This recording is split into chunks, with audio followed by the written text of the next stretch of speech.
Ativo e Desativado começando, e hoje eu tenho uma honra de receber aqui meu querido amigo Lucas Marcomen. Olá, Joyce. Olá a todos aí, graça e a paz a todo mundo. É um privilégio, muito obrigado por essa oportunidade de estar aqui e de compartilhar um pouco daquilo que Deus tem falado no meu coração aqui. Amém, you are welcome always. Você é bem-vindo sempre!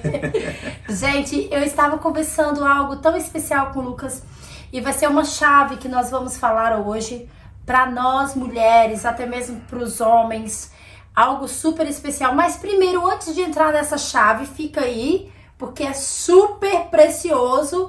Eu gostaria de saber um pouco sobre a vida do Lucas, como ele conheceu Jesus, um pouco da história dele. Eu creio que você também quer saber. Por favor, Lucas, conta pra gente. Muito interessante. Então, eu nasci num lar cristão, mas um lar católico, né? Sim. Meu pai sempre muito devoto, um homem que me deu um bom exemplo em muitas áreas, né? Nunca teve vícios, nada do gênero. Sim. Mas a gente conhece o catolicismo, né? Eu cresci ali dentro. Então, com a graça de Deus, aos 13 anos eu conheci um movimento chamado Renovação Carismática, que é um movimento dentro da Igreja Católica que trazia muito a questão dos dons. Sim. Né? E eu brinco que é muito semelhante aos cultos da Assembleia de Deus, né? Que realmente tem muita coisa ali em comum, né? A questão dos dons, o falar em línguas, a liberdade para as profecias, enfim, muitas coisas. Então eu cresci ali nesse ambiente pentecostal, né? Digamos assim, com essa raiz. E isso foi dos meus 13 anos, aos 15 eu tive a minha primeira experiência, assim, que foi muito profundo, num retiro com o Espírito Santo, onde eu fui batizado com o Espírito Santo, não sabia o que era. Por isso até eu brinco essa semelhança com a Assembleia de Deus. E aí dali pra cá eu comecei a servir mais ativamente, a minha vida com Jesus foi indo cada vez mais profundo, e nesse mesmo ano que eu comecei com 13 anos lá atrás, eu também foi o ano que eu fui introduzido à questão da academia. Né? Eu vou falar mais da minha trajetória com Jesus agora, mas eu já vou deixar essa chave aqui pra gente linkar depois. Então, esses dois universos eu fui vivendo eles paralelamente e Deus ministrando no meu coração em ambos os sentidos, né? Porque nessa época, a galera da igreja não podia nem ouvir falar de academia, que era coisa, nossa... É pecado. Jogar bola era pecado, imagina a academia. Imagina, até hoje, outro dia eu olhei pra você e falou bem assim, nossa, irmãzinha, hein, tá indo pra academia, terrível. Pecado. Claro que a gente como cristão precisa ter alguns cuidados, algum pudor, com toda certeza, não dá pra gente negar isso. Mas havia uma resistência muito grande, então eu nem aprofundava muito. Mas Deus falava muitas coisas comigo e eu não podia dar vazão. Porque a galera da igreja não queria saber de academia e a galera da academia não queria saber de igreja. Então eu vivia dois universos que o Espírito Santo falava muito comigo, mostrando as semelhanças, né? Porque o Deus que criou o nosso espírito, que criou as nossas emoções, nós somos um ser tricotômico, nós precisamos ter esse entendimento, corpo, alma e espírito. Tendo este entendimento, nós precisamos entender que o mesmo Deus que criou o nosso espírito e a nossa alma, foi o mesmo Deus que lá em Gênesis está escrito, e formou Deus o homem do pó da terra. Ele não nos criou como pó, ele nos formou como pó. Interessante esse discernimento, porque não se cria algo que já está criado, algo que já existe. Então nós somos espírito, nós não somos um corpo. Nós somos um espírito que tem um corpo, que possui um corpo. Mas é também interessante sabermos que foi o mesmo Deus que fez todas as três naturezas do homem. Certo? Então durante muito tempo o Espírito Santo falava isso comigo, isso eu estou falando do ano de 2004. Pensa, 20 anos atrás. 20 anos atrás, é verdade. 20 anos atrás. Hoje você ainda encontra alguma resistência para falar disso. Você imagina 20 anos atrás e um adolescente. Deus foi falando comigo e eu fui guardando as coisas no meu coração. E também porque a mensagem vem, ela precisa ser lapidada, ela precisa ser moldada. Você precisa amadurecer naquilo para ir falando, né? Então, eu acredito que tudo tem um tempo. Mas enfim, aí voltando para minha trajetória com Jesus... aos 18, 19 anos começou uma pressão muito grande financeira, você já é maior de idade, e aí o que você vai fazer da vida, e aquela coisa, terminando o ensino médio não sabia o que fazer, e aí até a questão da música, né, tava muito forte dentro de mim. Eu quero entrar nesse gap seu aí, para dar uma dica pros pais. Não pressione o filho de vocês de qualquer maneira. Porque essa pressão vai levar a acontecer o que o Lucas vai nos contar. E aconteceu comigo, eu tinha 17 anos e as pessoas me pressionavam tanto. Você vai ficar igual uma vagabunda, não sei o que, porque eu perdi o emprego, não sei o que. Isso me levou para um caminho que se não fosse Deus a entrar na minha vida, não teria volta. Então, pais, tenha sabedoria quando falar com seus filhos na questão financeiramente falando. Exatamente, é uma pressão muito grande para um momento que eu creio que a gente ainda está muito imaturo para decidir, né? Sim, exatamente. Vamos jogar uma média de vida aí de 75, 80 anos? Sim. Você não está nem em 25% da sua caminhada, Exato. Você não tem nem 20 anos ainda. Exato. E você tem que definir o que você vai fazer o resto da vida. Exato. É uma pressão muito grande e muito fora do timing, na minha visão. Mas enfim, e daí dentro dessa pressão, a gente começa a buscar o quê? O que você gosta de fazer? Qual que é a sua inclinação natural? Qual que era a minha? Música? Dentro da igreja você ganha dinheiro com música? Não, era voluntário. Eu falei, então o que eu vou fazer? É onde eu vou ganhar dinheiro. Sim. Começou a questão do sertanejo justamente nessa época. Sério? Eu gostava muito do acordeão, eu comecei com violão, depois eu passei para o piano, por uma demanda da igreja, precisava de um pianista. Sim. E aí a questão das teclas, a sanfona, a sul, música gaúcha, meu avô gostava muito, eu comecei a ouvir a influência, gostava. E ele, apaixonado pela sanfona, juntou lá com meu pai, eu já botando sonzinho de sanfona no piano e tocando as músicas gaúchas no teclado. Sim. Aí meu avô falou, não, esse menino aí, o que ele põe a mão, ele aprende, vamos dar logo uma sanfona. Que legal! E aí me deram uma 80 baixos, pequenininha. Amo. E ali eu comecei a estudar sanfona e aquela dificuldade de encontrar acordeonista naquela época, né? Porque era um instrumento muito do pessoal mais de idade. Sim. A minha geração não tinha interesse nesse instrumento. Sim. Foi o sertanejo que resgatou um pouco disso. E eu já tava por conta... Eu gostava justamente das músicas de velho, que era o gaúcho. A música gaúcha, a música regional do sul me chamava muita atenção. Porque tinha muita nobreza ali, sabe? Sim. A história do sul é muito bonita, do Rio Grande do Sul, as guerras, o povo que lutou para defender o estado. Por isso que eles são tão patriotas, né, no Rio Grande do Sul. Sim. E a minha região ali é Paraná, mas é num cantinho ali que é muito próximo de Santa Catarina. Sim. Então abrange muito essa cultura do sul. E aí, apaixonado pela sanfona, comecei a tocar, aí começou algumas oportunidades. Precisava de um sanfoneiro e tal, mas era sertanejo. Mas aí, ouvia a música e tal, já pegava. E ali começou um freelance, que a gente falava, freelance aqui, um freelance ali, comecei a ganhar dinheiro com música. Sim. Ainda assim, esporádico, sabe? Mas aos poucos, a demanda financeira foi aumentando por conta da idade, a pressão, e eu acabei pedindo para sair do ministério. E aí eu fui fazer a minha caminhada de filho pródigo. Fui viver o meu tempo. A pressão te tirou no meu coração, eu não queria sair do ministério. Eu não queria, na minha cabeça eu ia conseguir desempenhar o meu trabalho sem me afastar de Deus. Sim. Na minha cabeça era isso que eu queria fazer. Sim, não, Jesus, estamos juntos, eu só preciso ganhar dinheiro. Você sabe disso. Porque eu precisava trabalhar. Sim, claro. E não tinha oportunidade. Quando você tem 18 anos é aquela coisa. Você precisa ter experiência para começar a trabalhar, mas você precisa de uma oportunidade para ter experiência. Sim. Você não tem experiência porque ninguém te dá oportunidade. Para você ter oportunidade, você precisa ter experiência. Você fica naquela, e aí? Isso. Vou para que lado? Isso. Aí eu fiz alguns cursos, ainda tentei alguma coisa na área de vendas ali, que eu me comunicava bem, não tinha muita dificuldade para expressar. Não gosto muito de falar muito, mas eu tenho facilidade para me expressar, para me comunicar bem. E aí, mas o que brilhou foi a questão da música, porque tocava vários instrumentos. Aí era difícil para um professor de música naquela época encher a agenda de alunos. Sim. Como eu tocava vários instrumentos, eu consegui alguns de violão, consegui alguns de teclado, consegui alguns de acordeão, então dava para, né, ir me defendendo aqui e ali. E daí, final de semana que ninguém queria fazer aula, tinha as agendas, os shows, né? E aí foi onde eu entrei naquela leva do sertanejo e falei, aqui vai. Aí depois eu tive dupla sertaneja. Sério? Eu cantei, tive projeto solo. Não, você tem que ser igual a Michel Teló, toca sanfona, vai e tal. Sério? Enfim, teve várias fases aí, né? Foram 4 para 5 anos que eu fiquei nesse processo. 2019, que eu entrei mesmo para valer, até 2013, 2014. Fui para Curitiba, morei um ano no Rio Grande do Sul, em Porto Alegre. Sim. Toquei com banda gaúcha, toquei baile mesmo. Sim. Toquei sertanejo, Curitiba, conheci uma galera muito massa, toquei com algumas duplas do FS Produções, que é o escritório do Fernando Sorocaba, eles agenciam várias duplas, estavam começando essa coisa de agenciar outras duplas. Sim, né? sim.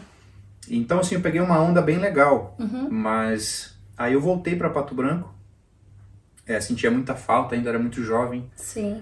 Perdi minha mãe muito cedo, então tinha uma conexão muito forte com meu pai. Sim. E eu sentia muita falta de ficar perto dele, muito. Eu ainda tava assim naquela coisa, falei, não, eu preciso estar mais próximo.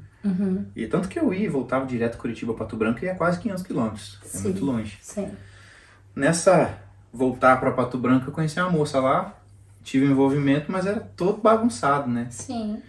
E aí começou uma questão emocional muito complicada na minha vida naquela época. E aí eu, voltando para o ministério, queria voltar para o ministério, Jesus me chamando, mas aquele relacionamento. E vivi um tempo de guerra assim muito forte. Sim. E isso me empurrou para uma imersão muito profunda nas coisas de Deus. Eu queria estar em tudo, eu queria respirar evangelho, eu queria só aquilo. Você vem muito, quando o mundo te machuca, quando você vive situações conturbadas, porque no começo que você vai dar uma passeada no mundo é tudo mil maravilhas, né? Sim. O inimigo ele é astuto, ele deixa você usufruir, ele deixa você se divertir, sem te mostrar as consequências.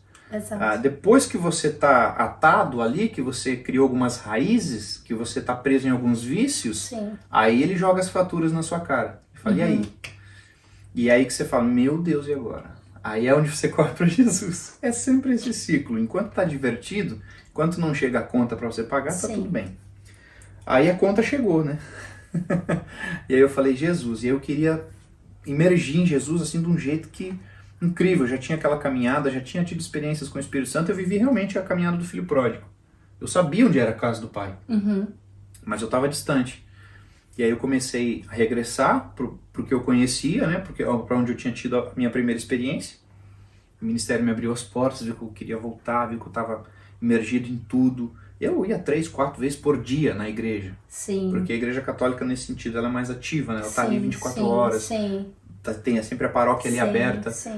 Eu estava ali o dia inteiro. O dia inteiro, eu não queria saber de mais nada. Aí eu consegui um emprego de vendas que eu tinha essa liberdade. E eu visitava um cliente e ia para a igreja. Visitava outro cliente e ia para a igreja. Visitava outra igreja o tempo inteiro. Então, nesse tempo foi onde eu comecei a estudar muito e imergir de cabeça, assim. Então, em questão de 2 anos ali, eu já tinha feito 2 cursos diferentes de teologia, com visões diferentes. Estava muito aprofundado. Sim. E depois que eu concluí a teologia dentro da Igreja Católica mesmo, eu procurei um outro curso de teologia com uma visão diferente, porque eu gosto disso, sabe? Eu gosto de vários panoramas. Eu nunca consegui olhar de um ponto de vista e essa visão só que eu quero ver. Sim. Eu gosto de... Não vou falar sobre esse microfone olhando ele só desse lado. Sim. Deixa eu ver do outro também, deixa eu ligar, deixa eu testar de longe, de perto, entende? Então eu comecei a procurar outras vertentes. E claro, sempre com aquele pé atrás, porque a gente sempre defende o que a gente está vivendo ali naquele momento. Mas com a mente aberta. Graças a Deus sempre tive a mente aberta. E foi aí que Deus começou a me chamar. Foi no ano de 2015, né, que eu tomei a decisão de converter e fui para a Assembleia, justamente pela semelhança com aquilo que eu já vivia. Sim. E aí, em 2015, eu comecei essa caminhada na Assembleia de Deus. Mas como você se converteu?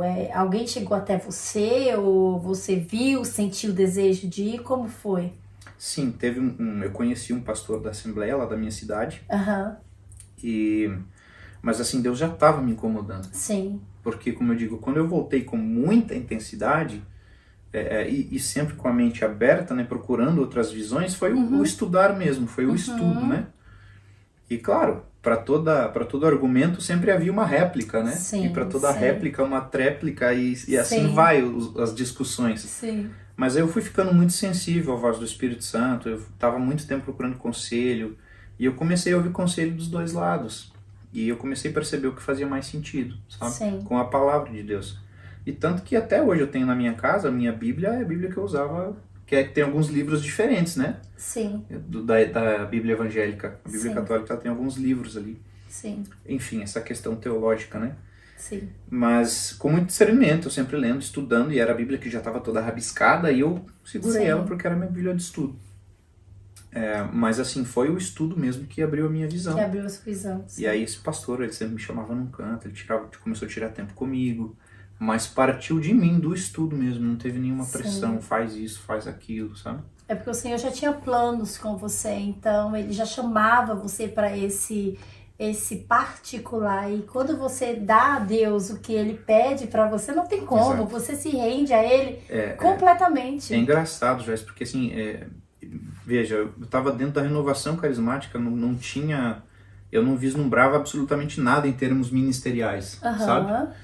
Eu era um menino com 15 anos ali, depois que eu tive a experiência com o Espírito Santo, e de repente eu estava ouvindo uma ministração, alguém ministrando uma pregação ali, que isso sempre tem, né? Mesmo lá na Renovação Carismática, sempre tem a leitura da palavra e tudo mais. Sim. Como um culto mesmo. Sim. E enquanto a pessoa estava ministrando, na minha mente vinha uma revelação em cima daquela palavra que a pessoa estava ministrando. E eu começava a receber uma revelação enquanto a pessoa estava ministrando. Na minha cabeça, já eu pregando. E eu era um menino de 15 anos que não via absolutamente nada. Sim. E Deus me entregando ali um ministério. Sim. Né, que foi amadurecer só depois. E, enfim, Deus ele é muito lindo. Depois eu vim para Londres. Aí já tô 10 anos na frente, né? E quando eu cheguei aqui, eu lá no altar, tocando um violãozinho, de repente o cara... O pai da Isadora Pompeu, o pastor Josué Pompeu. Eles vieram para Londres e foram para a igreja que eu estava ministrando. Eu fazia parte do Ministério de Louvor.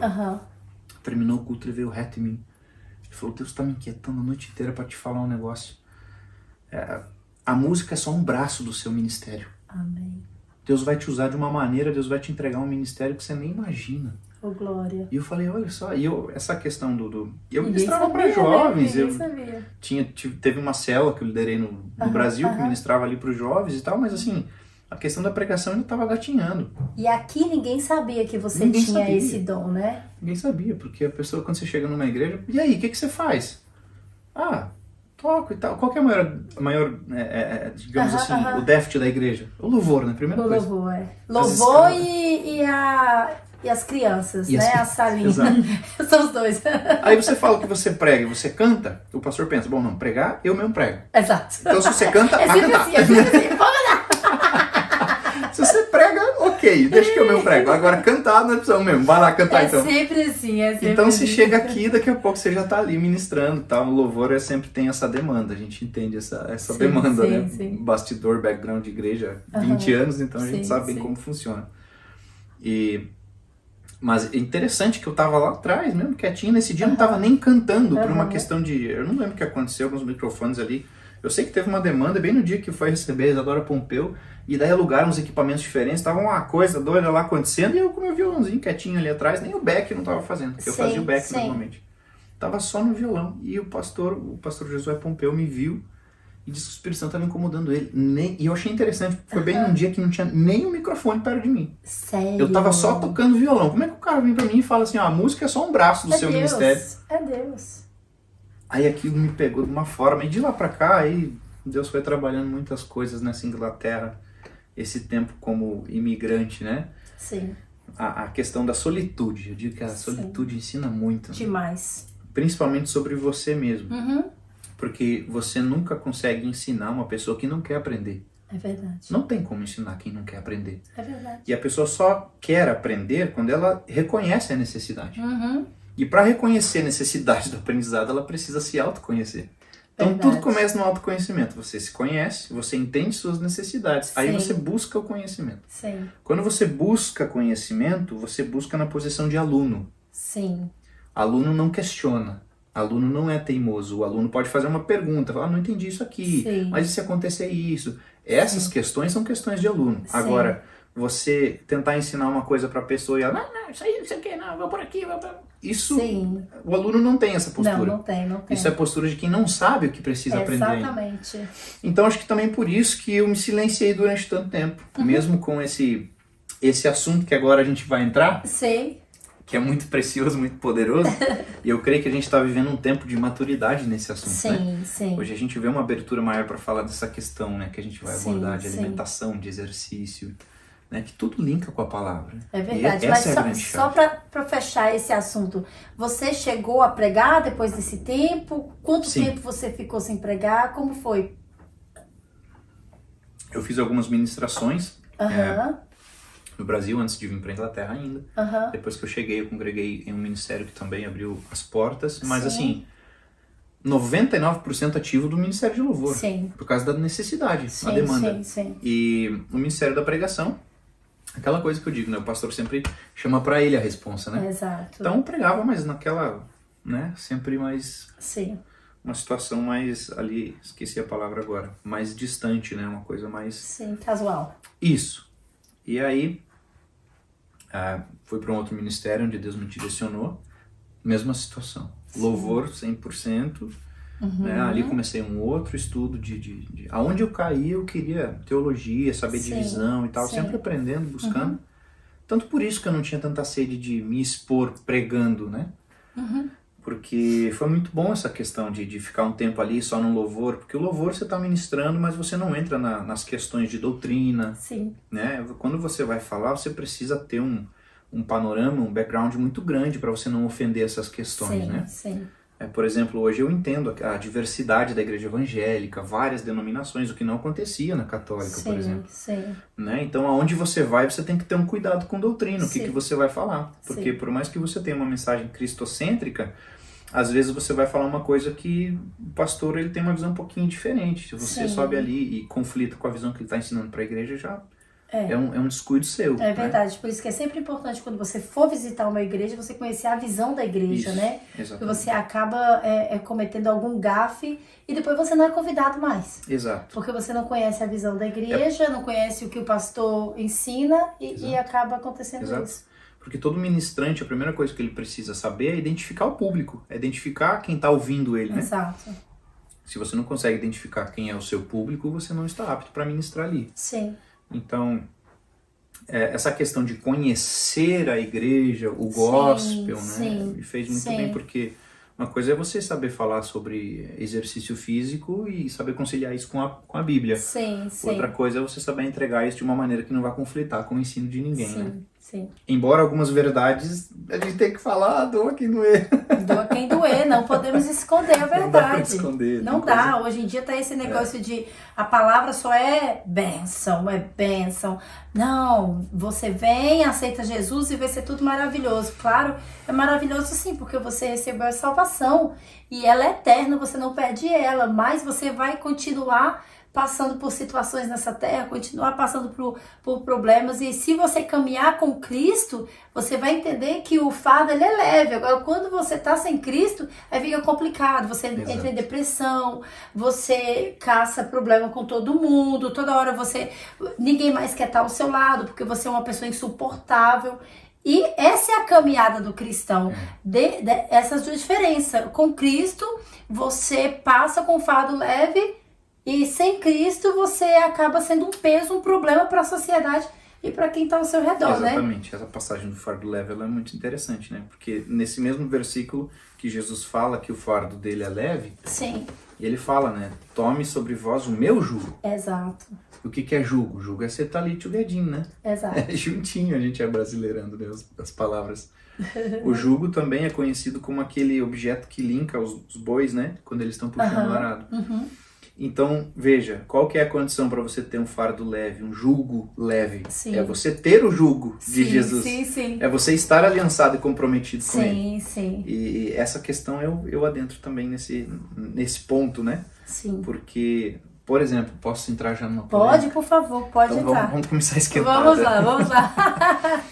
A questão do domínio próprio. Sim. Não existe domínio próprio para uma área e domínio próprio para outra área. Ou você se domina, ou você não se domina. E tudo aquilo que você não consegue dominar, acaba dominando você. Exatamente. Se você não tem controle sobre aquilo, é porque aquilo está te controlando. Exatamente. Mas aí, o cristão atual achou legal, divertido, bonito falar que a gente, nossa, o crente quando senta para comer, menino, come tudo, se deixar come até a mesa. Não, até eu falo. Eu vou começar a mudar, gente. Você não tá entendendo como é que vai descer isso aqui, hein? E aí, o que acontece? Glutonaria é um pecado. É um pecado. A Bíblia não mudou, tá escrito. Exato. Entende? E aí, o que eu faço? Tá escrito, glutonaria é o mesmo pecado. Então, às vezes, a igreja ela se levanta para bater de frente com alguns pecados, que sim, tem que se posicionar. A igreja precisa ter a liberdade e ela tem o dever de falar o que é pecado. O que é pecado, pronto. Agora, a gente iniciar uma guerra contra um pecado, que essa área eu me garanto, então eu vou falar que isso aqui é pecado. Aí na área que eu tenho fraqueza, eu não falo. Eu coloco embaixo do tapete e falo, não, esse pecado que nem vamos falar nada. Vamos? Não pode, gente. Porque senão fica assim, eu fico dando chicotada em todo mundo que tem uma falha que eu não tenho. Porque eu não tenho. Então eu vou bater nessa falha aqui porque eu não tenho. Mas aí a falha que eu tenho, deixa eu procurar um grupinho que tem a mesma falha, que daí a gente não se aponta. Exato. Isso é um caminho para você ficar parado, estagnado no mesmo lugar, sem evoluir. E a caminhada com Cristo, Jesus nunca vai exigir de você a perfeição. Mas Ele sempre vai exigir de você evolução. Exato. Porque caminhar com Cristo é arrependimento e mudança. Sim. A partir do momento que você procura um lugar que não aponta os seus defeitos, você está falando, não, deixa eu ficar do jeito que tá bom. Já subi um degrau, eu estava ali embaixo, já subi um, me deixa quieto. E não é assim, a gente precisa continuar galgando de glória em glória, né? Não é de fé de glória em glória, é essa? Lucas, eu queria muito agora ouvir você falar sobre essa situação. Gente, o Lucas, ele é personal trainer. Outra área que eu trabalhei durante um tempo também. Né? Então, eu estava conversando com ele e nós vamos abordar esse assunto agora, porque é muito importante nos dias de hoje. Nós temos pessoas que até hoje acham que é pecado ir pra academia, Lucas. Então, como eu estava dizendo, no tempo que o Espírito Santo falava isso comigo, pensa até hoje. Pensa naquela época, né? O tempo que jogar bola já era um pecado. Já era pecado. Não podia praticar esporte de jeito nenhum. Você imagina ir pra academia. Sim. E assim, a gente entende que realmente é um ambiente que, se você não tiver alguns filtros, te expõe a muitas situações complicadas, né? Exatamente. Eu, por exemplo, Lucas, quando eu vou pra academia, eu coloco a legging, que é natural, a roupinha necessária e uma blusa mais comprida por cima, tampando as partes que vai fazer as pessoas olharem, né? E eu não vejo nada demais, só que até eu antes achava. Sim. Eu fui muito religiosa no passado. Eu olhava e falava assim, nossa, isso é roupa de crente usar? Isso lá é roupa, olha isso, toda marcada. Na academia, nós estamos todos vestidos iguais. Ninguém tá olhando um pro outro, reparando a roupa, porque tá todo mundo vestido praticamente igual. É como na praia, né? Exato. Tem várias situações, mas esse assunto ele é bem complexo, né? Sim. Porque se você entra nesse mérito, você não tem como você ir pra praia, então. Não, Como que um cristão vai à praia? Não vai. Antigamente não ia. Mas eu me visto bem. Legal, mesma situação da academia. Você pode colocar uma roupa adequada, mas vai ter pessoas ali que não são cristãs. E aí? Sim. Então você não pode mais usufruir de uma praia que Deus criou. O ímpio vai tomar conta e você vai ter que se trancar em casa porque você não tem maturidade de ir naquele ambiente sem se contaminar. Sim. Entende? Então é complexo esse assunto, há muitas controvérsias, mas a questão é, a gente não foi chamado para se esconder entre quatro paredes. Sim. A gente foi chamado para fazer a diferença. Sim.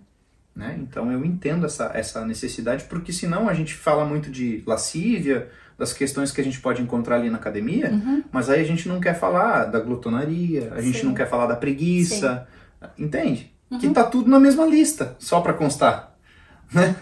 Se você abre a Bíblia, tá tudo na mesma listinha. Tá tudinho. Mas aí a gente fala do 1 e do 2, o 4 e o 5 a gente pula. Como assim? Não, então, a gente precisa ter maturidade de falar do contexto completo. Sim, então o Espírito Santo ele começou a falar com você então já no passado sobre esse assunto e você se sentia assim,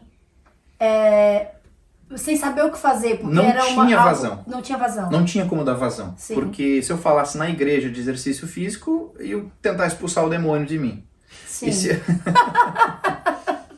E se eu tentasse falar de Cristo na academia, era ridicularizado. Sim, sim. Então, foi uma fase muito complicada mesmo. Sim. Tanto que foi uma das coisas também que me empurrou naquele momento ali de dificuldade financeira, a falar, não, vou fazer minha vida, que eu tive a fase do filho pródigo. Sim, né? sim.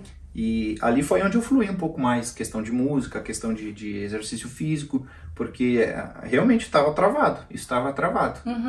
E aí não vou falar que foi Deus que permitiu, porque eu acho que Deus nunca quer que a gente se afaste dele. Claro que não. Mas eu desenvolvi de uma maneira poderosa nesse tempo ali. Sim. Até muito trabalho veio nesse tempo, né? E voltar para mim foi uma renúncia muito grande, porque o médico converte e continua sendo médico. Sim. O advogado converte e continua sendo advogado. Não tem advogado gospel, médico gospel. Sim. Agora, o músico, ele converte e ele tem que largar a fonte de renda dele de um dia para o outro. Exato. E o que você acha do músico? O personal trainer também naquela época ficava muito complicado. Sim, e o que você acha do músico que toca, mesmo estando na igreja, continua tocando no meio secular? O que você pensa disso? É muito complicado. De novo, é uma situação muito complexa, mas tem algumas coisas que não dá pra gente negociar. Sim. O que eu acho que torna complexo? Alguns fatores, como por exemplo o fato de hoje já nem tanto, mas a gente tinha há 10 anos atrás, 15 anos atrás, músicas sertanejas que eram puras. Sim. Que falavam de questões da terra, Sim. de questões do dia a dia, do trabalho, do campo, da lavoura, como as músicas do Sul, que eu gostava, do Rio Grande do Sul, as músicas tradicionalistas. Sim. São músicas que não vão levar o seu pensamento a nada ruim, a nada que desagrada a Deus. Sim. Mas ao mesmo tempo não está exaltando o nome de Deus e dizendo que Deus é santo. Entende? Não te atrapalha, mas também não te ajuda. Alguma coisa nesse sentido? Sim. Agora, o que não dá pra gente negociar é que da mesma fonte não sai água doce e água salgada. Exatamente. Você precisa escolher o que você vai jorrar. Exato. E a boca fala que o coração tá cheio, não tem jeito. Não tem pra onde correr. Se você ficar o dia todo se alimentando de bebe ali, uma dose, não sei o que, fui lá, pega um, pega o outro, rebola aqui, não sei o que. O que vai ter no seu coração? Isso. Então a gente precisa fazer uma escolha. Infelizmente, para o músico é a coisa mais difícil que existe, porque como eu digo, é o que é a sua fonte de renda, que do nada você tem que falar, cara, não dá mais. O músico que fica difícil e o o personal trainer, né? Fisiculturista. Fisiculturista que também meio que fica... a questão do fisiculturista é outro ponto bem... por favor, vamos falar sobre o Ai, Jesus. Fisiculturista. Fisiculturista, gente. Vou apanhar dos dois lados. O Lucas, ele está nos dando uma aula hoje. É só palavra difícil de falar, mas não tem problema. A gente fala. Fisiculturismo é o esporte, né? Sim. Fisiculturismo é a Fórmula 1 da musculação. Sim. Musculação é a prática do exercício físico que busca a hipertrofia, desenvolvimento muscular na academia. Então você faz ali movimentos contrarresistidos, com repetições assistidas, cuidando sempre a questão da anatomia funcional, focando em músculos específicos. Normalmente onde o paciente ou o cliente tem mais uma demanda maior, está ali subdesenvolvido, você foca naquilo. É extremamente importante essa questão da massa muscular, depois a gente pode aprofundar mais nisso. Algumas doenças derivam disso, né? Sério? Sarcopenia é uma doença, que é a falta de nível adequado de massa muscular. Artrite, artrose, reumatismo, todas essas doenças que vêm com o passar do tempo, que normalmente a gente fala que é doença do pessoal mais de idade. Sério? Por quê? Porque é quando o pessoal fica mais de idade que começa a ter mais carência de massa muscular. Porque está menos ativo, alguns hormônios diminuem a produção. Então a pessoa começa a ter carência de massa muscular. Tem carência de massa muscular, o peso fica em cima de quem? Articulação, tendão, cartilagem. E aí começa a doença nessas partes. Pode reverter? Olha, depois que há um desgaste ósseo é uma questão muito complicada. Agora a questão de déficit de massa, sim, com certeza. Qualquer idade é idade. Já tem testes aí comprovados, né? Com pessoas de 90 anos submetidas a uma alimentação adequada, a uma ingestão proteica adequada, a exercício contrarresistido e ter desenvolvimento muscular com 90 anos de idade. Aí eu tenho que escutar umas criaturas falar que com 30 já não dá mais. Meu Deus, sério? Sempre dá, sempre dá. O que não dá é pra ser preguiçoso. Exato. A preguiça não deixa você ir a lugar nenhum. A preguiça não dá. Não deixa você acordar de manhã para ir trabalhar, não deixa você malhar, não deixa você ter uma vida com Deus, não deixa você arranjar uma namorada, um casamento, não deixa nada. E é interessante que o nosso corpo, a gente pensa assim, quanto mais eu utilizar, mais cansado eu fico, a energia, né? Sim. Quanto mais eu ficar parado, mais energia eu armazeno. Sim. Como se a gente fosse um telefone, que quanto mais você usa, mais descarrega. Sim. Só que o nosso corpo é o contrário. Ele desenvolve aquilo que você usa constantemente. Sim. Então, se você mostrar para o seu corpo que você é uma pessoa que levanta cedo, que faz atividade física, que você demanda de muita energia, ele vai se programar para produzir energia. Você tá vendo, né? Você levanta cedo, você ouve, você acorda cedinho. Você olha, você tá programado para receber muita energia. Deixa eu dar um exemplo prático. Um ser humano sedentário, mas vamos pegar um exemplo assim médio, tá? Números arredondados, né? Se tiver algum especialista assistindo, números arredondados para eu me fazer entender aqui. Sim. Um homem sedentário de aproximadamente 80 quilos. Sim. Se ele tiver mais ou menos a minha estatura, a minha altura e tal, mas ele é sedentário, ele não tem estrutura muscular, ele não tem, enfim, um metabolismo diferente. Vamos jogar aí que ele vai gastar, o dia todo, ele vai gastar umas 2.000, 2.500 calorias, se ele não tiver um trabalho ativo. Entende? Vai ficar em torno disso, umas 2.000 calorias até 2.500, dentro dessa faixa. Eu, em um treino de pernas de 1 hora, 1h30, eu gasto 1.000 calorias. Sério? No intervalo de 1 hora e tanto, 1 hora e pouquinho. Uau. Eu já gasto 1.000. Ou seja, se o nosso corpo tivesse esse teto de 2.000 e algumas calorias, eu ia sair do treino e ia querer ir correndo embora, dormir, não ia servir para mais nada, porque já gastei 1.000. Sim. Entende? Então, o nosso corpo ele não funciona assim, como um armazenamento que você vai gastando e chega no final. Não. Sim. Quanto mais você estimular ele a ser produtivo, ele vai se preparar para isso. É verdade. Tanto que o músculo ele cresce por conta disso. Quanto mais você submete ele ao esforço e mostra para ele que ele está fraco, olha, eu tô levantando um peso e você não tá dando conta. O cérebro tá dando um comando e você não consegue executar. Exato. No descanso, o que o músculo faz? Opa, preciso ficar mais forte. Sim. Você precisa ter aminoácido circulante no sangue, Sim. que é outra questão de alimentação que a gente vai abordar também. O nosso músculo, ele tem memória? Sim, memória muscular. Sim. Muscle memory, né? E porque alguém estava falando isso comigo, porque eu fiz atletismo quando eu era mais nova e até hoje eu sou muito boa nessa área. Com eu certeza. corro muito bem, eu não tenho nenhum problema para correr, eu tenho uma resistência muito grande. Eu vou pra academia, eu passo 1 hora na esteira sem nenhum problema. Eu faço caminhadas aqui. Esse é o melhor de mim. Tem memória. Você perde se você não utilizar. Sim. Mas para voltar é muito mais rápido quem já teve. Sim, sim. Por isso que o jovem ele tem que praticar um esporte. Sim. Porque, mas durante a faculdade eu não vou conseguir e tal. Não tem problema, depois você retoma. Sim. Entende? É normal, a gente não... Aí é onde a gente entra na questão do fisiculturismo, né? Sim.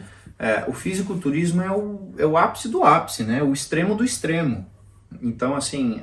O nome já diz, fisiculturismo, é a cultura do físico. Sim. Você vive pro físico, é a cultura do físico. Sim. Um fisiculturista profissional, alguém que está vivendo disso, ele passa no mínimo 5, 6 horas por dia dentro da academia treinando. Não fazendo social, treinando, pesado. Dessas 5, 6 horas, 1h30, 1 hora só de cardio. Todo santo dia. Isso é um profissional, um fisiculturista, é alguém que regra cada grão de arroz que vai comer. Então, é um extremo do extremo, né, entende? Uau. Só que aí a gente precisa fazer escolhas na vida, né? E ser cristão é viver a cultura de Cristo. Sim. A cultura do reino. Sim. Então, o que eu vejo? Ao mesmo tempo, o Satanás ele é muito mais astuto que o ser humano. Isso não tem nem o que questionar. Ele é muito mais astuto do que nós. Então, a gente precisa buscar entendimento na palavra e revelação de Deus para a gente estar, né, antecipado a isso. Sim. Quando ele percebe que a humanidade... você pode ver que principalmente no Brasil começou um movimento de fitness muito grande. As pessoas entenderam que obesidade é um problema. Sim. Elas entenderam que ir pra academia não é pra você ficar bonitão, é pra você não ficar doente mesmo. Exato. Entende? Uma questão de inteligência. Sim. E as pessoas começaram a entender isso. E Satanás, vendo que isso começou a entrar também no povo de Deus, que tinha aquela resistência com o exercício, e agora o povo já está aceitando, já está entendendo que precisa ir para academia, que precisa cuidar da alimentação, né, que pesar a comida não é frescura, é coisa de quem realmente tem um pouquinho de noção, você tem que ter uma disciplina. Peraí, quanto de carboidrato eu estou ingerindo? Eu peso tantos quilos, eu preciso de tanto de carboidrato, eu preciso de tanto de proteína. Sim. Isso é o básico, a gente deveria aprender isso no ensino, fundamental e médio, mas não ensino por... Né? Isso é um outro assunto. Seria importante. Muito seria básico, muito né? importante. Poderia você aprende ser parte da educação física, Deveria ser, porque você aprende a fórmula de Bhaskara, que você nunca mais usa. Exato. Mas pesar a alimentação e entender sobre macronutrientes que você faz todo santo dia, isso ninguém te ensina. Sim. É uma coisa que você usa todos os dias. Sim. Como que o sistema de ensino não nos ensina como nos alimentar apropriadamente, se a gente faz isso todo santo dia, 3, 4 vezes por dia. Sim. Mas querem enfiar a goela abaixo, o seno, o cosseno, a Bhaskara que você nunca mais usa. Entende? Então há um déficit muito grande. E se um mero mortal como eu deduz isso, o sistema de ensino tem condições de entender isso. Sim. Né? Mas há um interesse de que você cresça aí sem esse conhecimento. Mas nós estamos aqui para quebrar isso em nome de Jesus. No nome de Jesus. É muito bom a gente ter conhecimento, é muito bom ouvir pessoas como o Lucas abrindo os nossos olhos, sabe? E eu comecei a sentar ali com ele, eu falei assim, nem entrega tudo pra mim, porque eu quero ficar surpresa junto com o pessoal, porque, gente, é muita coisa boa. Eu verdadeiramente, daqui a pouco, nós vamos sentar, porque eu vou falar, Lucas, me dá uma ajudinha aqui também, que eu preciso. Com certeza. A gente pode passar, não existe receita de bolo, né? Porque tudo tem que ser personalizado. Sim. Lucas, essa questão de peso também, nós mulheres, quando nós chegamos na idade, começa entre 38, 39, 40, começa a ficar difícil. Por que disso? Tudo é uma questão hormonal, né? Hormonal, né? Mas tudo tem como ser controlado com a questão de uma alimentação balanceada, né? Dá pra você controlar. ter a ingestão adequada dos macros e Sim. atividade física. Então, assim, aquele Controla cansaço que a gente sente, aquela vontade de comer, negócio meio... casos e casos. A mulher, Sim. ela é muito mais complexa do que o homem nessa questão hormonal. Sim. Não tem como fugir disso. Sim, é complicado mesmo pra gente. Não tem como fugir disso. A questão hormonal da mulher, ela é muito mais complicada, né? Sim. Mensalmente e tudo mais. E pra você ver, né, Lucas, que Deus já estava falando com você desde lá naquele tempo, quantos anos atrás? Mais de 10 anos. Mais de 10 anos atrás, o Senhor já estava querendo que você falasse sobre o assunto. Sim. E ali o inimigo colocava um impedimento, porque na Sim. academia era um impedimento, na igreja era outro impedimento. Sim.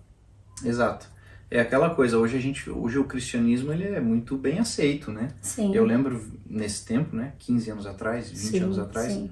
Como eu disse, falar de Jesus dentro da academia, porque assim, a galera da academia era tipo a nata da sociedade que tinha entendido que precisava se exercitar e tal. Sim. Então ali todo mundo tava, uau, aí você vinha com uma mensagem cristã, não, cara, isso é coisa de gente fraca. Gente fraca, é verdade. Entende? Então, e até hoje tem um pouco disso, né? A galera que é mais bem de vida, que nunca teve contato com o cristianismo, que tá bem resolvida financeiramente, tem uma profissão bacana, ela pensa, não, eu tô bem, esse negócio de Deus é para ajudar os fracos. É para ajudar quem tem problema emocional. Só os pobres. Não é nem tanto pela questão financeira. Mas isso que eles falam. Eles falam muito de desequilíbrio emocional, né? Sim. Tanto que um pensamento marxista é o quê? Que Deus é o ópio da humanidade. É tipo assim, é para dar uma enganada no povão e ir mantendo todo mundo ocupado, vai final de semana na igreja, é um eventinho social, é para entreter a massa. Entende? Deus, os intelectuais, né? Que se dizem, que se acham intelectuais, eles têm um pouco desse pensamento ainda no meio, até hoje. Então você imagina 15 anos atrás, você tentar falar de Cristo no meio dessa galera que já achava, tipo assim, não, falar de Jesus é coisa de gente fraca. Então realmente foi um tempo que eu via, né, que Jesus chamava aquela história, Deus ele chama pelo amor ou pela dor. Pela dor. Eu escutava muito isso naquele tempo. Mas sabe que é verdade. E acontecia muito. É verdade. Porque quando Jesus vinha com amor, eu falava, isso é coisa de gente fraca, eu não preciso disso, eu estou bem financeiramente, eu cuido da minha saúde, né? Eu mentalmente estou bem, minha saúde emocional está estável, eu pratico atividade física. Sim. Jesus para quê? Eu ouvi um testemunho hoje ou foi ontem, alguma coisa assim, do Celso Portiolli, ele dizendo que ele falava, não, eu conheço Jesus, tá tudo bem, ele servia Jesus daquela maneira dele ali, ficava ali, fazia tudo bem, não, eu sou uma pessoa boa, eu faço tudo bonitinho, tudo direitinho, mas ele não se posicionava. Ele não falava de Jesus na televisão, ele não falava de Jesus pra ninguém. Eu nunca vi ele, nem sabia que ele conhecia Jesus. É o cristão 007, né? 007. E... O agente secreto. Eu sou, mas ninguém pode saber. Ninguém pode saber, exatamente. Aí parece que Deus chamou ele na tranca. E hoje ele fala abertamente sobre o Senhor. Muitas vezes assim, infelizmente, nós seres humanos, a gente precisa chegar a esse ponto para reconhecer quem é o Deus acima de todas as coisas, porque ele é tão misericordioso, que ele deixa. Sim. Que ele deixa a gente ainda virar as costas para ele, ignorar ele, a liberdade, fingir né? que ele não existe. Depois ele fala, tá bom, filhinho, já brincou bastante, vem cá, volta pro seu posicionamento, porque eu tenho algo contigo nessa terra. Ele nunca nos prende, porque senão ele iria contra o princípio dele de liberdade, né? É como a gente diz, o Éden, sem a opção de sair de lá, não seria paraíso, seria uma prisão. Exato. Se não existe porta de saída, não é paraíso. Exato. Você está preso ali. Exato. E Deus nunca fez isso. Desde o Éden, o homem sempre teve a opção de se afastar. Sim. Justamente porque isso é o amor, é quando você tem a livre escolha. Sim. Quando você não tem livre escolha, você está preso. Por mais que Deus tivesse o melhor para o homem ali, se ele tivesse fechado sem opção de saída, seria uma prisão. Então a gente precisa desse equilíbrio. Sim. Essa questão do posicionamento é muito importante, né? A pessoa se diz cristã, mas ela não tem um posicionamento público. O posicionamento público, ele é uma questão de validação, como por exemplo, o batismo. Se você já acredita em Jesus, por que você precisa ir lá e se batizar? Sim. É um ato público de você professar publicamente aquilo que você diz que crê no secreto. Sim. Né? E a Bíblia ela também diz que a fé sem obras ela é morta. É verdade. Então você dizer que tem fé, mas isso não gera nenhuma obra, você não quer nem se posicionar publicamente como cristão, tem algo errado aí. Tem, com certeza. Tem algo errado. Mas essa questão do fisiculturismo que a gente estava abordando é justamente essa questão da escolha. Por quê? Fisiculturismo é a cultura do físico. O cristão, ele vive a cultura de Cristo. Sim. Né? Então, como que você vai se dedicar ao reino de Deus se, por exemplo, um profissional, um fisiculturista, como eu estava dizendo, ele passa ali 6, 7 horas dentro da academia. Sim. Controlando absolutamente tudo. E aí entram outras questões um pouco mais pesadas, né? Que o esporte hoje, infelizmente, ele está muito contaminado com a questão dos esteroides, né? Sim. Hormônios. Então, veja, aqui eu vejo um gatilho muito importante, que é delicado, mas como eu disse, precisa ser dito, né? Quando o inimigo ele vê que ele não consegue nos segurar, ele nos empurra. Sim.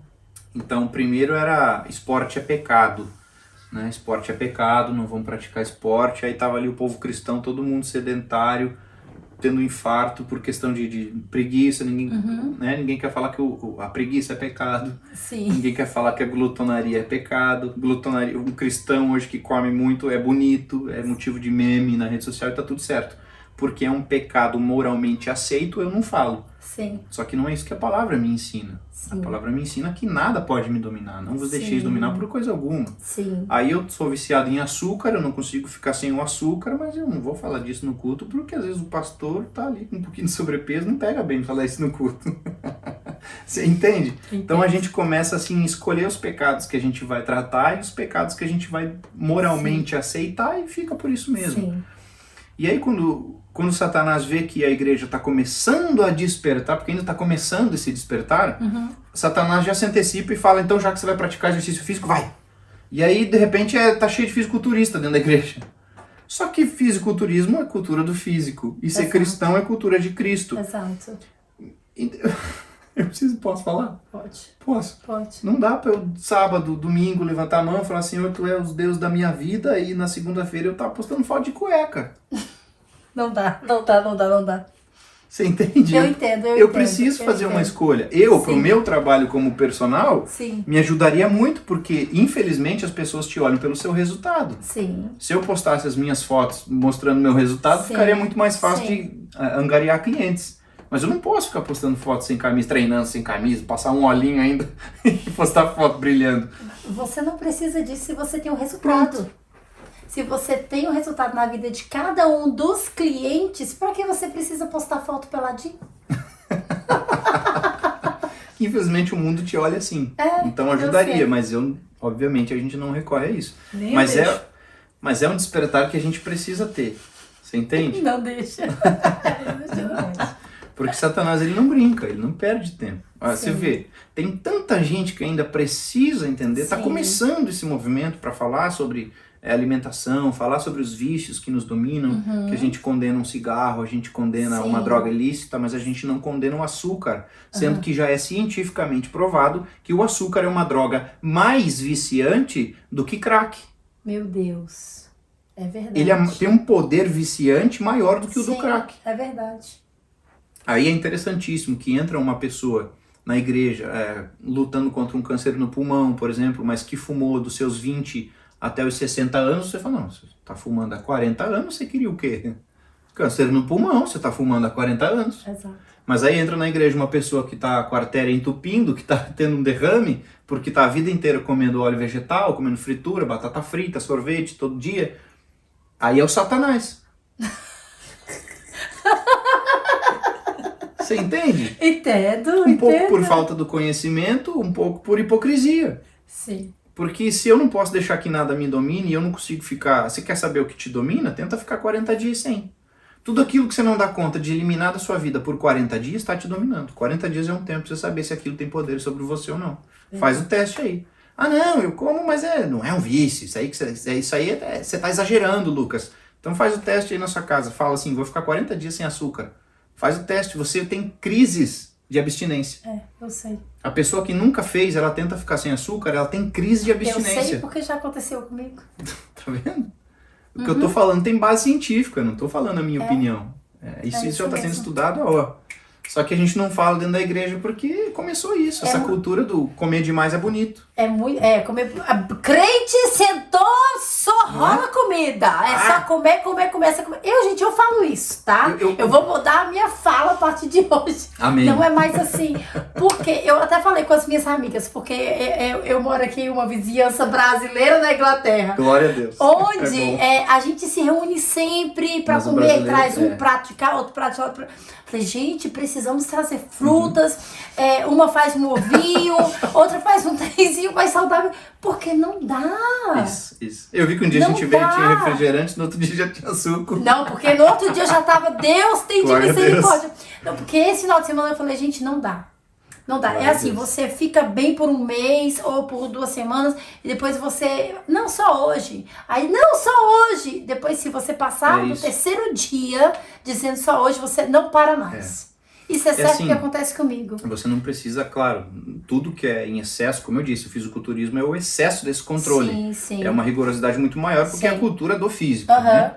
Então entra num outro extremo. Sim. Você não precisa nunca mais na vida, vou me privar de tudo e você o extremista. Não, você pode ter um equilíbrio, mas no momento de se libertar disso, você precisa ser radical. Sim. Quando eu percebi que isso era muito sério, isso foi no ano de 2019. Eu fiquei o ano de 2019 inteirinho, sem nada de açúcar. Meu Deus. Eu comecei com quarentena, eu falei, vou fazer 40 dias. Eu venci 40 dias, eu falei, vou fazer mais 40. E eu fui indo, e eu fui vendo que a mente ficava mais clara, eu tinha mais disposição física, tudo melhorando. E assim, eu já não era aquela pessoa que consumia muito doce. Sim. Porque você sabe como que é a vida de imigrante que acabou de chegar aqui, né? A gente nem tem tanto dinheiro pra ficar, vou comer de tudo que eu quero. Não é assim. Então eu já nem tava tanto. E mesmo assim, quando eu me livrei, quando eu me abstive, eu percebi as diferenças. Sim. Então imagina pra quem tem diariamente o consumo de refrigerante, por exemplo. A pessoa é um vício que tá num grau já bem profundo, que a pessoa nem imagina. Se ela tentar ficar sem, ela vai perceber o que eu tô dizendo aqui. Sim. E aí qual que é o problema quando a gente fala assim, o cristão não bebe, o cristão não fuma, mas para comer... O que a gente está dizendo? O cristão não é beberrão, o cristão não é viciado em drogas, mas o cristão é viciado em glutonaria. Sim. O cristão peca com a gula. É isso que a gente está falando. Exato. E aí quem entende isso aqui, vou dar um exemplo, por exemplo, um cara que pelo menos nunca se assumiu cristão, o Jô Soares, ele lia tanto a Bíblia, conhecia tantos versículos bíblicos. Um cara com esse nível de conhecimento, que lê a palavra só por informação, que tem esse conhecimento que eu tô falando aqui, o cara olha pro cristão de hoje em dia e fala assim, cara, você é um hipócrita. Exato. É por isso que tantas pessoas não aceitam Jesus. Exato. Você quer falar de domínio próprio, você não aguenta dizer não pra um copo de Coca-Cola? Meu Deus. Você vai se dominar diante do quê? Bate. Pá. Você quer falar de domínio próprio, mas você não aguenta vencer uma comida que tá ali parada, a comida parada te seduz. Você acha que uma sedução que se movimenta, você vai conseguir vencer? Você não cai porque nem chega até você a oportunidade de cair. Porque se chegasse, você cairia. Meu Deus, é verdade. Às vezes é difícil, né? Não. Deus nem permite chegar. Porque se chega, você se mata de vez. Como é que Deus vai deixar você ter uma prova, resistir aos banquetes de Satanás se você já tropeça num sanduíche? Um sanduíche, é verdade. Você não vence a Coca-Cola, quer brigar com quem? Mas prega bonito no culto, é coisa mais linda. Escreve livro, é amigo do seu fulano, mas e aí? Consegue executar o que prega? Eu acho tão importante o que o Lucas está falando pra gente agora, gente. Precisamos abrir os nossos olhos, precisamos entender, precisamos cuidar da nossa saúde. A gente precisa, eu queria passar mais tempo do que falando com o Lucas sobre isso, porque é muito. Só que, Lucas, vamos fazer uma live? Vamos falar sobre esse assunto, né? Nisso, com certeza. Porque esse assunto é tão importante para nós, cristãos, meu Deus. Nós não bebemos, nós não fumamos, nós não cometemos outros tipos de pecado, mas nós gostamos de comer. Porque a gente não tem uma bebidinha lá pra estar passando o tempo, aí tá toda hora ali beliscando. Vamos mudar a mesa, vamos colocar uma frutinha, vamos colocar um pepininho, uma carrotzinha pra dar umas beliscadas e vigiar, porque muitas vezes, como o Lucas comentou, você entra na igreja, tem uma pessoa ali morrendo, você tá lá expulsando o Satanás e na verdade não é o Satanás. É tudo físico. É tudo físico. O Satanás fala, nem eu como essas batatas fritas que você come aí. Que você tá entendendo? É igual teve uma vez, eu não vou falar o nome, eu vi uma cantora em cima do púlpito. Em cima do púlpito não, tá repreendido o nome, já vi em cima do palco. E ela tava lá dançando. Gente, o diabo usou a boca dela pra usar, que nem ele usava aquele tipo de roupa que ela tava vestida. Nem ele falou assim, nem eu tenho coragem de usar esse tipo de roupa que ela tá usando. Imagina isso. O próprio diabo usou a boca da mulher pra falar isso. Eu fiquei passada. É uma cantora conhecida internacionalmente. É triste, é triste. Tem que ter muito... E o mundo espiritual, você sabe que ele trabalha com legalidade. Totalmente. Você trabalha com intercessão, então você sabe disso. Você não importa de qual lado da casa que você deixou uma brecha. Brecha é brecha. Brecha é brecha. Então não adianta você condenar a lascívia das irmãs que vão com roupa X ou Y, ou porque não vão na academia por causa disso, Sim. Mas você comete a glutonaria, o pecado da glutonaria em casa. Exatamente. A brecha é a mesma, filho. Exatamente. Uma tá no norte, a outra tá no sul da casa, mas as duas abrem brecha. É a mesma brecha. E o inimigo vai entrar e vai fazer uma arregaça lá na sua vida. Mas a gente vai quebrar isso em nome de Jesus. No nome de Jesus. O que for por falta de consciência, nós conscientizamos. E o que for por falta de ferramentas, a gente vai ferramentar. No nome de Jesus. Uma outra live, eu me disponibilizo. Segue o Lucas no Instagram dele. Eu tenho certeza que ele vai falar mais sobre esse assunto, porque é importante. Nós precisamos falar claramente. Pessoa que tem um grande conhecimento na área, homem de Deus, cheio da presença de Deus. Amém. Então a gente tem que receber de pessoas assim, como ele. Vamos fazer várias lives no nome de Jesus. Amém. Logo falando sobre isso. Eis-me aqui. E você vai ser abençoado, abençoada pela vida do Lucas e pela minha vida. No nome de Jesus, que o Senhor venha abrir os seus olhos. Isso foi apenas uma pincelada do que Deus vai fazer nas nossas vidas. Porque eu sofro do mesmo problema. Uma hora eu tô lá em cima, eu tô super bem lá na academia, eu consigo estar bem, comendo bem. Outra hora, gente, eu chuto o balde. E não pode. Precisamos ter consciência e também precisamos ter conhecimento. E o Lucas, ele vai nos ajudar a ter esse conhecimento no nome de Jesus. Amém? Lucas, Amém. Muito obrigado. Eu que agradeço, irmã. Como eu disse, esse assunto ainda é muito polêmico. E ter esse espaço aqui para falar disso é um privilégio, porque a gente... reter, ficar carregando, segurando aquilo que Deus nos entrega é um peso muito grande. É verdade. Então, ter essa oportunidade de transbordar aqui, com certeza ajudar muita gente, é um privilégio. Obrigado. Amém. Obrigada a você. Gente, até mais. Até a próxima. Que o Senhor abençoe vocês. Deus te abençoe.